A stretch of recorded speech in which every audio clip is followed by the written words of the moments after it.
Hello and welcome to the New Book of Daniel podcast. My name is Daniel Bobinski. I will be your host on this adventure, talking about some things happening in the news that you're probably not going to hear in regular news broadcasts. So I guess these are irregular news broadcasts. But I'm talking tonight about issues that are important to us. But like I said, you're not going to see them in the local paper. You're not going to see them in your local TV networks.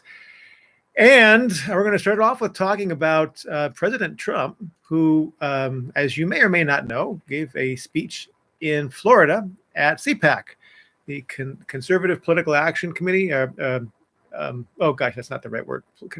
Conservative Political Action. I forget what that last C stands for. But you probably know what I'm talking about. And CPAC was held in Florida this year. And CPAC had a title called America Uncanceled. And I have no doubt that the people who were there came away with a lot of hope, because I was talking to some people this morning who were there, and they said it was a very hopeful conference. And wow, it's been a day. It has been a day. And lots of stuff happening, lots of stuff. Unfortunately, my calendar has been so jam-packed full of stuff that I didn't put together my 5 stories like I normally do for the podcast. And I've got just 3 stories, and maybe 3.5. But I will be sharing some additional stuff as we go. Talking about the CPAC here, President Trump spoke on the final day, and maybe you saw it. I saw a piece where 31 million people watched President Trump's speech broadcast from CPAC. One person I know who was there described it as a campaign speech, and it probably was. And it seemed to come across that way. But again, the conference was called America Uncanceled because we have a lot of people getting canceled. And I really loved Kristi Noem's speech. She's the governor of South Dakota. And she gave a great speech in which she called out Anthony Fauci, said that he was frequently wrong. And then he, of course, went on some TV show and tried to put her on her back heels. And she came on, I guess, the same show and said, no, he's frequently wrong. And it's because he is. But there are people who are going to be filing lawsuits for defamation because of people getting called out on things they shouldn't be. You can follow some of this information over at uncoverdc.com. Wendy Strzok-Mahoney has a piece titled America Uncanceled, CPAC 2021, America Uncanceled. And she kind of gives a really nice overview. You can check it out there. She has got lots of links if you want to see what she's talking about and what went on there. Follow all of her stories and her links there. And I wanted to talk a little bit specifically about Trump's speech with regard to election integrity. As you are probably aware, we have H.R. 1 on the ballot. Not on the ballot. It's on the docket in Washington, D.C. Pelosi and company want to try to permanently install conditions under which election malfeasance can occur. All the conditions are ripe for it. There is a link in Wendy's column where you can go watch the president's speech. But he talked about the things that need to happen, including, voter ID, including chain of custody for all the ballots, because we had a lot of stuff happening where the signatures didn't match. I know, talking to Sharon Angle in Nevada, you could get on there and anybody over the age of 65 could have somebody else fill out their ballot, and they could put their initials and just said, hey, I filled out this ballot for somebody else. And they put their initials on there, and that was accepted. What kind of voter integrity is that? It's not. You could scribble initials, and as long as they were the right initials, that would work too. All of this stuff should be very, very wrong. If someone was concerned about voter integrity, they would make voting a little more difficult. And to me, and I think to any thinking person with integrity, you would look at some of these rules that they had in place and say, how could that possibly have integrity? The opportunity to cheat is rampant. And it was. We have videos of people paying other people for their ballots. We have videos of people giving elderly people a sweater or a blanket in exchange for their ballot, or to teach them how to fill out a ballot, the way that they wanted them filled out. We have videos of people taking fake ballots or collecting ballots from apartment buildings, 7 and 8 story apartment buildings, or old folks' homes, and going through and harvesting the ballots and filling them out. This is not conjecture. This is not anything anybody's made up. Every example I just gave you is a video evidence. And Trump goes on in his speech to talk about other evidence where you have cities and mayors and governors changing the election laws, totally in violation of the United States Constitution. None of this stuff has ever been heard in court. And just this week, the Supreme Court again refused to hear information about the election malfeasance. Makes you wonder where the deep state money is. Are there bribes? Is there blackmail? Somebody getting bullied in some way with threats? Something's going on. Deep state is much deeper and much broader than we all realize. So anyways, Trump listed the thing, and it kind of caught my attention, all the things that he wanted to talk about with regard to election integrity. And although they were good, I think we had a citizens committee here in Idaho that did better. And thankfully, they had typed up, I think there's 14 different points, and I want to go over some of them. And they had our congressional representatives read them into the congressional record. That and $5 gets you a cup of coffee, but you've got things that can be done. And I want you to consider these things to be in place of what Pelosi and company are trying to do with regard to H.R. 1, which would be to make mail-in ballots a normal thing and everybody gets a mail-in ballot. What kind of garbage is that when it's just rife for fraud? Did I say the F word? Sorry. So this is going back to 2 months ago. On January 2nd, here in Idaho, there was a citizens committee that was formed, and they met down at the State House. And I went down to observe what they were doing. And it says, I'm just going to go through these things that they came up with. Our constitutionally guaranteed Republican form of government relies on free, fair, and honest elections to select our representatives and leaders. The standards listed here shall be used by our local, state, and federal legislators as a metric for reviewing and revising election law to ensure fair, free, and honest elections, where the outcome is accepted by all the citizens. So, number 1, all voting processes, other than those needed to preserve the privacy of a citizen's vote, must be open and available for direct observation with no minimal distancing requirements, and audit by agents of the candidates or parties. In other words, you have people observing the vote. Maybe you saw those videos in Pennsylvania where they're kicking observers out. They're saying, nope, you can't observe. People who had the authority, they had documented authority, they were trained poll watchers, they had authority to be there, and people are pushing them out. Why would you want to push somebody out unless you're trying to hide something? We can go back and quote Mr. Obama when he was first running for the White House, said the only people who are trying to block something are those with something to hide. What were they trying to hide in Philadelphia, where you had more votes than you did registered voters? What were they trying to hide? Number 2, all election materials must have a secure chain of custody at all times. Election officials must be accompanied by observers when accessing any election materials. What a concept. Records of the chain of custody shall be complete and available for audit. You think that might help maintain election integrity? I agree. Number 3, all votes, regardless of voting method, shall be held to equal standards. So not one location having one set of standards and a different set of location having a different set of standards. Number 4, voters shall only be qualified electors that are able to verifiably provide their government-issued photo identification before being issued a ballot. This is called voter ID, and Trump wanted this as well. Voters who provide false information, including information of voter qualification, should face severe penalties. What is so wrong about showing an ID to prove you are who you are?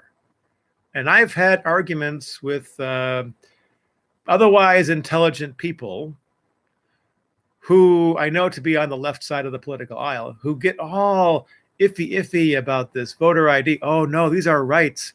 You can't demand a voter ID. People have rights to vote. It's like, well, how do we know that they're a citizen? Anybody can say that they're a citizen. Well, are we giving rights to non-citizens? That should not be. I mean, think if you went down to Australia and wanted to vote in their elections and then go over to New Zealand and vote in their elections and fly up to Singapore and vote in their elections. I mean, that's not possible. Why would anybody want to allow other folks from other countries to come here and vote on our elections? And yet that's what folks on the left seem to want. I shook my head as this guy who has a PhD, I sat across from him at lunch one day, has a PhD telling me that, oh no, we can't demand voter IDs. We're talking about people's rights here. Yeah, well, you know what? If you have the right to buy a car, you want to buy a car, you got to show a voter ID. You got a right to buy a bottle of booze. When you buy that bottle of booze, you got to show an ID. So what's wrong with showing an ID? Number 5, as confirmation of being issued a ballot, the voter's identity and signature must be recorded in a permanent record called a poll book. Yes. When you register to vote, you provide a signature. Signatures should be recorded so that we have a record of who voted. Original ballots, number 6. Original ballots must have a physical form that allows voting choices to be examined, and it says properly interpreted by the naked eye. Now, this is where I'm going to disagree with the Citizens Committee. I think properly understood for voter intent by the naked eye, because interpretation, anybody interpret it this way, right? I think they could have changed the wording on that one. But the idea is that you have a physical ballot, not just a voting machine where you push a button. There has been, maybe you've seen this video of people, of a gentleman, a tech guy, testifying to a city council, I believe it was in the state of Michigan, where he said that he could write a code in the voting machine. You push your button and it records the vote, and it shows that you recorded the vote a certain way, but inside the machine it would register the vote for somebody else, and he could write the code so that always the candidate that he wanted would always have at least 50+% of the vote, whatever percentage over 50 that he wanted. And then the day after the election or after the polls closed, he could write the code so that the code ate itself and disappeared. So any other tech guy that got in there and looked at the code would see no code. It would be gone. With that kind of technology, when I saw that was the kind of technology that was available, that we could write a code that eats itself and nobody would ever know that the voting machine was tampered with, I immediately thought, why are we even using these machines? That is just inviting fraud, because not everybody in this country holds themselves to a standard of ethics and honesty.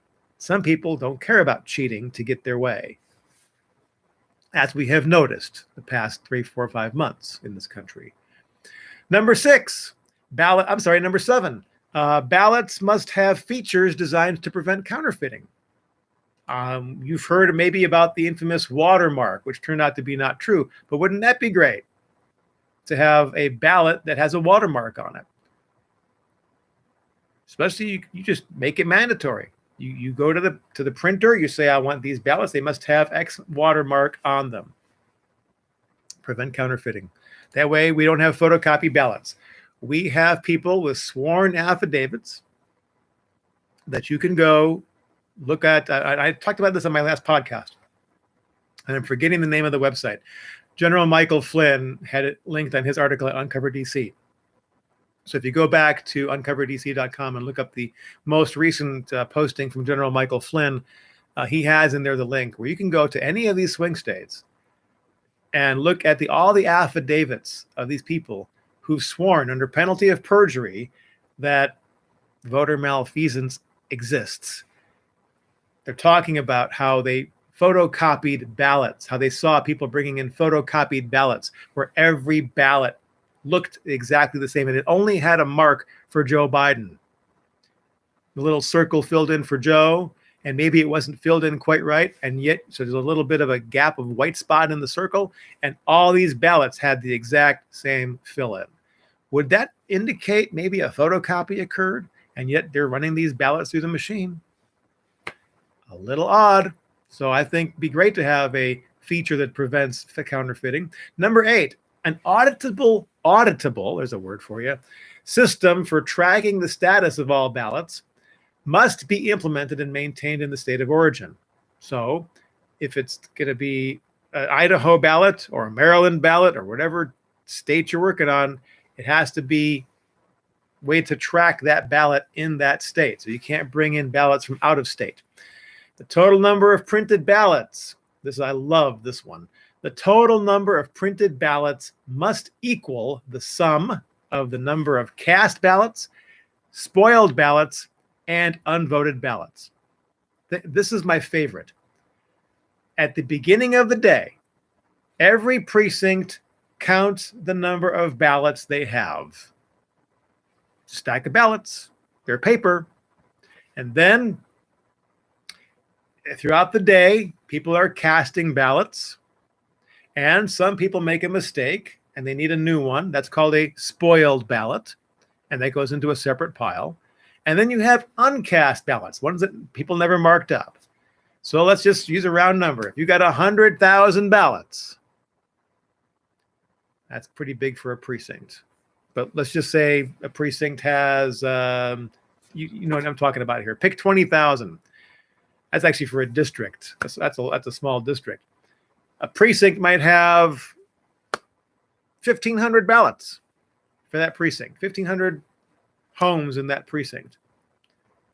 Well, and you've got registered voters. You got 1,500 ballots there, 1,500 registered voters in a precinct. You got 1,500 ballots in case they all show up. At the end of the day, you need to have 1,500 ballots, whether they're cast or spoiled or unused. Whatever you start with at the beginning of the day is what you count at the end of the day, and they need to match. What a concept. How hard is this? A second grader could figure this one out, and yet we've not been doing it. We had people shipping in suitcases of ballots, and all of a sudden they just show up. What an easy way to prevent fraud. And you would think that any honest person with integrity would agree to a method like this. The only reason you would push against such a counting method would be if you wanted to cheat. If you wanted to allow cheating, you would want to be against that. Seems simple to me. That's my favorite one, by the way. Number 9, ballot tabulation must be conducted, this is my second favorite, by 2 independent and unrelated systems.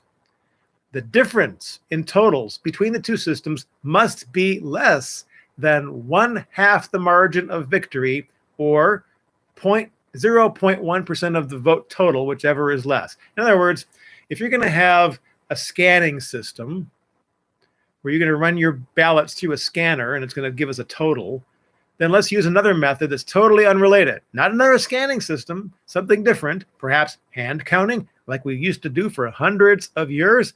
Count them by hand, and they have to match. I love that.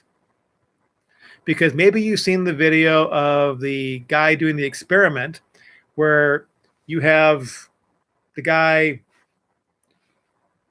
programming the system, the voting machine, and you've got putting in ballots, and they got 10 people there, or 8 people, whatever it is, and two people vote one way and 8 people vote the other, and they send them through the voting machine. So you're expecting 8 to 2, and it comes out 9-1 the opposite way because the voting machine was programmed to reverse the votes.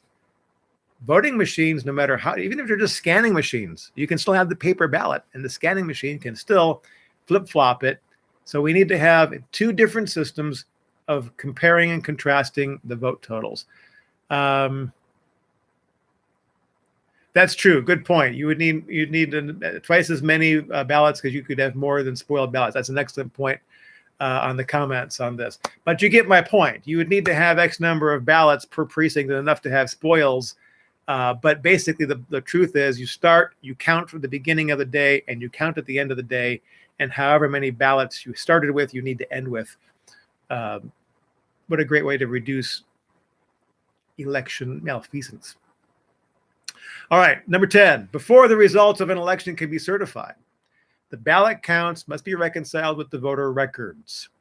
The margin of uncertainty must be less than 1/2 of the margin of victory or the vote total, whichever is less. So in other words, you got to say, if I've got 1,500 voters in a precinct and I've got 2,000 registered votes, hello, that can't be. They got to be jiving here. Number 11.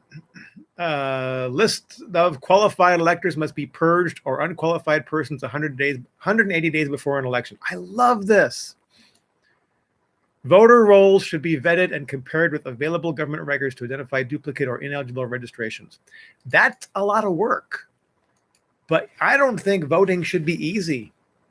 Voting should not be an easy process. If you want to vote, you need to be purposeful in your desire to vote. It shouldn't just be, hey, come on over here and cast a ballot.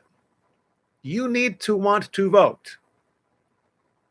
I personally believe this says that voters' rolls must be purged of unqualified people 180 days out. That means going to the records to find out, looking at the person's address, does that person still live there? That's a lot of manpower to do those kind of things.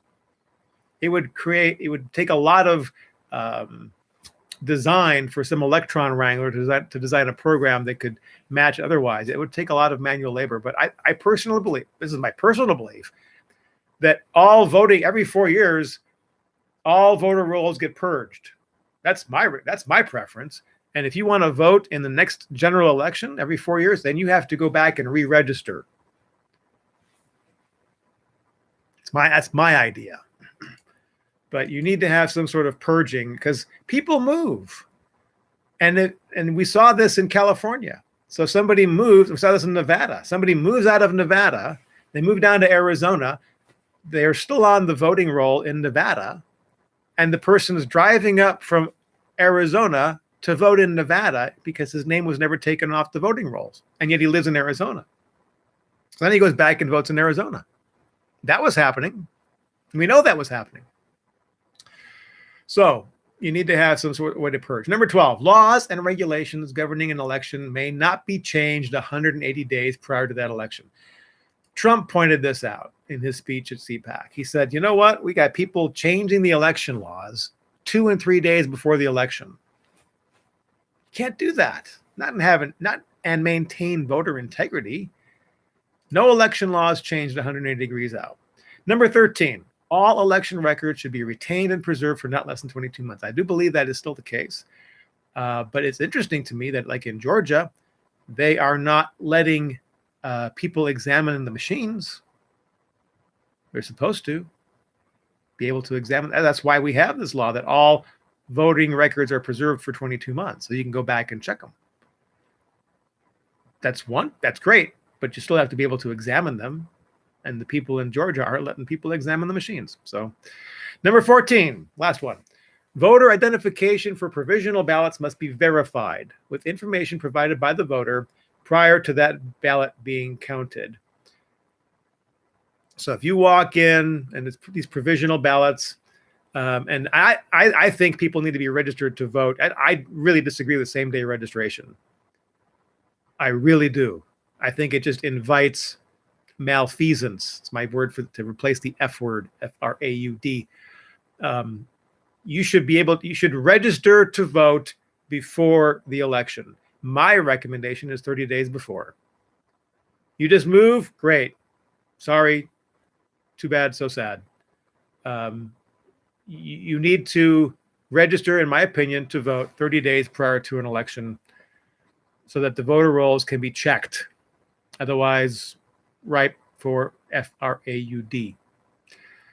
All right, let's move on to our next story, which is coming out of trendingpolitics.com by Kyle Becker. He writes, "The shadow presidents, 3 hidden figures people believe are really running the Biden presidency." I'll give you one guess right off the bat. You'll probably guess this guy because he was actually interviewed this past year where he said, "Wouldn't it be great?" We're talking about Barack Obama. He says, "I would love to just sit in my jammies." I don't think he says jammies, but sit back and relax and just speak into a microphone, have somebody else have an earpiece and tell somebody what to do, what to say, and kind of run the show that way. Barack Obama openly said that. We do have video of Joe Biden saying things that shouldn't be, right? Phrases like someone's telling him what to do and he's saying it. And I'm going to tell you, when I first got out of the Navy, this is a kind of a fun story to kind of back this story up about Joe Biden. When I first got out of the Navy, I, for several months, sold cars. Got fired for being honest, but because I wouldn't lie to a customer, and the manager was unhappy with that, and he let me go. Actually, he gave me the option to resign, and I said, "I resign. I'm not going to work for you. I don't want to lie." But there was a situation where the customer, we're going back and forth, and you got the salesperson sitting in the room with the buyer, and then you got to go back to the manager, and they're working, and you're just the go-between. And so we're going back and forth probably for over an hour. And finally the customer says, "Look, I've had enough of this." And he gets up and he's leaving. And I go in to tell the manager, he's done. He's done playing the game. And he goes, "Well, you go tell him, Mr. Customer, we'll do your deal." And of course, I'm a new car salesman and I'm all focused. And I said, Mr. Customer, please don't leave. We're going to do your deal. And I just the same way that my manager had told me. I didn't even use the guy's name. I called him Mr. Customer the same way that the sales manager did. And this is so when I hear Joe Biden giving these statements where it sounds like he's repeating what's in his ear, I can see that happening. I wouldn't put it past these guys for that to be happening because let's just say Joe's about a taco shy of a combo plate. So anyways, Kyle Becker over here at Trending Politics believes that Barack Obama is one of the 3 quote-unquote shadow people running the Biden White House. Second person he suggests is, yes, you guessed it, Kamala Harris. I personally believe Kamala is definitely on the JV team. We've not seen a lot of her. Even during the election run-up, right, during the campaigning, we didn't see a lot of her. I believe that she was being trained, that she's kind of getting a crash course in how government at the federal level works. And I think that she's working behind the scenes. Of course, she's a Marxist. She's working behind the scenes with Barack to make things happen. And she's giving input to that. And there is evidence that she is doing more than just being a VP. She was the one talking with different presidents. She was the one talking to people at Camp David while Joe Biden's playing a video game. Kamala Harris is talking with Justin Trudeau. I mean, she is basically acting as the president. So last person would be Susan Rice, who was the national security advisor under Obama from 2013 to 2017. And she hasn't taken up any other positions. She's kind of part of the Biden administration. She's the domestic policy advisor. But you know what? She's very much engaged with Obama. And she was a very avid liar to what we know because she covered Obama. She covered for him on a lot of things. So anyways, he's suggesting that Obama and Harris and Susan Rice are part of the shadow presidents who are running the show in the White House while Biden is in essence a puppet. I would agree with that. All right. So those are my three stories that I want to talk about today. And I had more, but like I said, my day got so full. And so some of you may know, and maybe you don't, that I'm an executive coach, have been for 3 decades.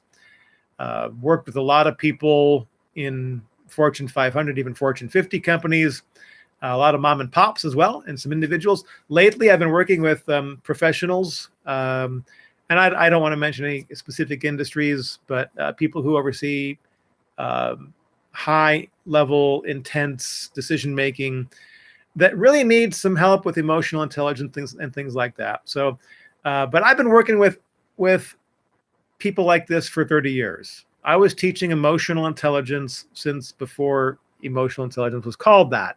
I didn't know it was called that either. So if you are interested in pursuing that, you can look at my business website. Naturally, I have the New Book of Daniel website, which you can go visit, www.newbookofdaniel.com. But also you can go to myworkplaceexcellence.com. My Workplace Excellence. I'm a certified behavioral analyst. I'm a certified motivational analyst. I've got everything but a PhD. I just didn't finish my dissertation, but all my doctoral work is in organizational learning and leadership. And I've got a screaming deal over there. If you wanted to get a behavioral assessment and a couple of coaching sessions, screaming deal, $195. Believe that's actually less than what the assessment is supposed to retail for. I'm kind of giving it away just to introduce people to the concept. So when you talk about leadership, one of the coolest things is to understand yourself first. That's all the leadership material the past half century is all about self, understand self. So self-management, work management, relationship management, that's kind of my specialty. So throwing in a little bit of an advertisement here if you want to support the show, because obviously I don't have advertisers on this show. So it's just me, and I'm putting forth the time. And if you want to support the podcast, you can also go to the show notes. I did create also a link for PayPal. Some folks have decided that they want to help me out, and I'm very grateful to folks who, here's a 10 spot or $100 or whatever. I had one guy send me $500. Very grateful for that. If you want to support the show in any way, you can do that. Look in the comments section down below how to support the podcast. And of course, if you want to subscribe to the podcast, if you're watching this on YouTube, just click that little red subscribe button, click the bell, and then you get notified when I do these live shows or when I upload a previous video. And you can always go back to YouTube and look at the New Book of Daniel podcast and look at any of the previous shows. There's some pretty good interviews back in there. If you want to catch me on the Alan Keyes show, I am a guest on Alan's show, talking with Alan every Monday at 2 o'clock, 2 o'clock Mountain Time, 4 o'clock. No, I take that back. It's 2 o'clock Eastern, noon Mountain Time. And I'm talking with Alan for an hour. You can find that at iamtv.us.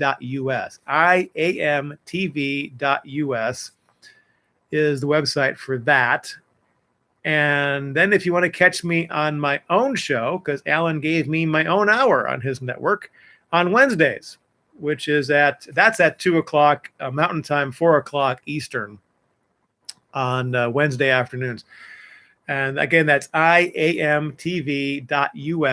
and you can catch me on the Alan Keyes show there. So if you want to follow my writings on political issues, you can go to uncoverdc.com or redstate.com and read my stuff there. I got some cool stuff coming out here in the next couple of weeks.